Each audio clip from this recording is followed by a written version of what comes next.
काल जाल्या लोकसभा इलेक्शनात कोण जिखलो कोण हारलो काय किंग मेकर जालें, पण मोदी सरकारांतल्या थोड्या मंत्र्यांक घरा वचचे पडले।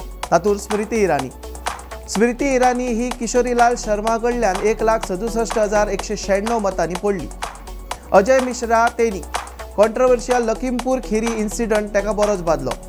समाजवादी पार्टीच्या उत्कर्ष वर्मान तेका 34,329 मतांनी हरयलो। अर्जुन मुंडा हो ट्रायबल फेस हेका कालीचरण मुंडा हेने 1,49,675 मतांनी हरयलो। राजीव चंद्रशेखर तेका शशी थरूरान 16,077 मतान हरयलो। महेंद्र पांडे चंदौली सिटांतल्यान हरलो। रावसाहेब दानवे हो जालना सिटा वयल्यान कल्याण वैजनाथ राव काळे हाच्या कडल्यान हरलो। कॅबिनेट मिनिस्टर RK सिंग बिहार आराच्यान हरलो।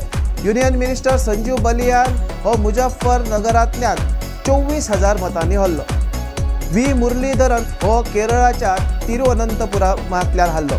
L मुरुगन हो DMKच्या A राजा कडल्यान 2,40,585 मतांनी हरलो।